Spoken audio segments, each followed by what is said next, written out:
रायगडच्या कर्जत तालुक्यातील कोंदिवडे गावाला जोडणाऱ्या रस्त्याची सध्या अक्षरशः चाळण झाली आहे। दरम्यान काल रस्त्याच्या या दुरावस्थेकडे प्रशासन आणि लोकप्रतिनिधींचं लक्ष वेधण्यासाठी कोंदिवडे गावातील शाळकरी विद्यार्थिनींनी हास्य विनोदाच्या माध्यमातून रस्त्याची रिपोर्टिंग करणारा एक भन्नाट व्हिडिओ तयार केला।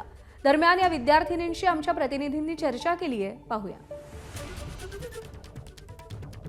आपण आज आलेलो आहोत कोंदिवडे गावाच्या रस्त्यावर। तर आमची रिपोर्टर ज्योत्स्ना तुम्हाला ह्या रस्त्यांबद्दल काय सांगेल? तर मी सांगणार आहे आपल्या कोंदिवडे गावाच्या रस्त्याबद्दल। तर हा रस्ता जसं की द्रुतगती महामार्गासारखा आहे। अशा गाड्या जात आहेत तर त्यांच्या पोटातलं पाणीही सुद्धा हलत नाही। तर तुम्ही बघू शकता रस्ते कसे आहेत। तुम्ही बघू शकता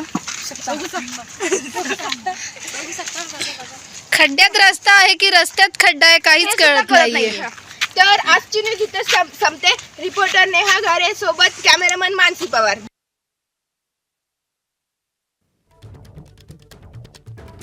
रिपोर्टिंग करतेस तू, हे रिपोर्टिंग नेमकं सुचलं कसं आणि ह्या रस्त्याची दुरावस्था किती वर्षांपासून आहे? रस्त्याची दुरावस्था पहिल्यापासूनच आहे। हे सुचलं म्हणजे आम्ही सर्व मैत्रिणी चाललेलो तेव्हा तिथे रस्त्यात आम्ही व्हिडिओ फोटोज वगैरे काढत चाललेलो।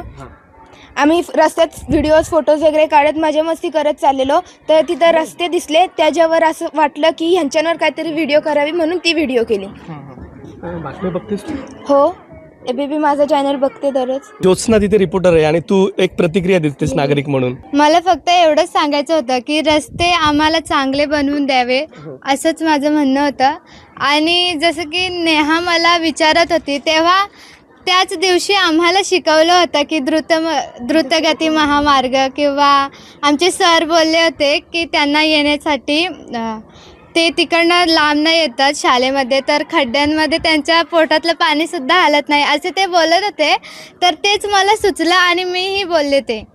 पण आज तुम्ही एवढ्या व्हायरल झाल्यात, तुम्ही महाराष्ट्रातच नाही तर अख्ख्या भारतामध्ये फेमस झालेले आहेत। तुम्हाला कसं वाटतंय? फोन बिनी आलेत की नाही? हो आलेले, खूप छान वाटतंय आणि आम्हाला कल्पनाही नव्हती की आम्ही एवढे व्हायरल होऊ म्हणून। विकास माने, एबीपी माझा, कर्जत। एबीपी माझा, उघडा डोळे बघा नीट।